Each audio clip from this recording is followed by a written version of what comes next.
আসসালামু আলাইকুম, সবাই কেমন আছেন? আশা করি ভালো আছেন। আলহামদুলিল্লাহ আমি অনেক ভালো আছি।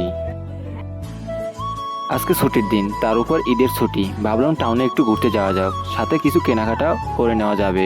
তাই রাহাত চাচ্চুকে নিয়ে বেরিয়ে পড়লাম মার্কেটের উদ্দেশ্যে। বাসা থেকে বের হয়ে দেখি বড় বড় কয়েকটি গরু রাস্তার পাশে দাঁড়িয়ে আছে। সামনে এগিয়ে আরও কিছু গরু চোখে পড়লো। সবাই কোরবানির জন্য প্রস্তুত। এক পাশে দেখি একটি ছোট বাচ্চা গরুকে ঘাস খাওয়াচ্ছে। দৃশ্যটি সত্যি সুন্দর ছিল। তারপর আমরা রাস্তার মাথায় চলে এলাম। রাস্তা ছিল বেশ ফাঁকা, গাড়ি বেশি ছিল না। আমি রিক্সা খুঁজতে লাগলাম। কিছু দূর এগিয়ে একটি রিক্সা পেলাম। উঠে পড়লাম আমরা দুজনেই। আর আজকের ওয়েদারটা ছিল অনেক সুন্দর, হালকা রোদ আর ঝিরঝিরে হাওয়া। কিছুক্ষণের মধ্যে আমরা পৌঁছে যাই ফেনী বড় মসজিদের সামনে। এমন একটা শহরে থাকি যেখানে পায়ে হেঁটে গেলে 5 মিনিট সময় লাগে, কিন্তু রিক্সায় গেলেও 10 থেকে 15 মিনিট সময় লাগে, কারণ টাউনে প্রচুর পরিমাণ জ্যাম থাকে।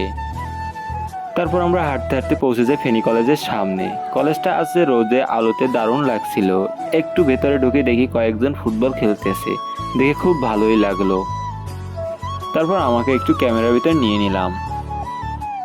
তারপর আমরা চলে আসলাম ফেনী গার্ডেন সিটিতে। ভেতরে ঢুকে খেয়াল করলাম লিফট বন্ধ, তাই হেঁটে উপরে উঠলাম। তবে মার্কেটের সৌন্দর্য দেখে হাঁটার কষ্ট ভুলেই গেলাম।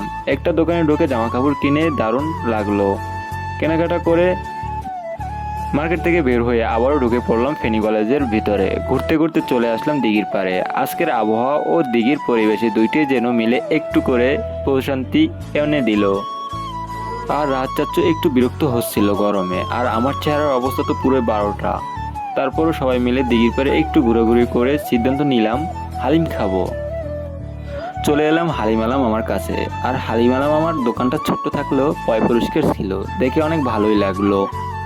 তিনি নিজের হাতে আমাদের জন্য হালিম বানিয়ে দিলেন। আর হালিমটা ছিল অসাধারণ। খাওয়ার পর সবাই বলল অনেক গরম লাগতেছে, তাই এবার শরবত খাওয়ার পালা। শরবত খেয়ে আমরা সবাই রিক্সা করে বাসার পথে রওনা দিলাম। ভিডিওটা এই পর্যন্তই। সবাই আমাদের জন্য দোয়া করবেন, ভালো থাকবেন। ঈদ মোবারক। আল্লাহ হাফেজ।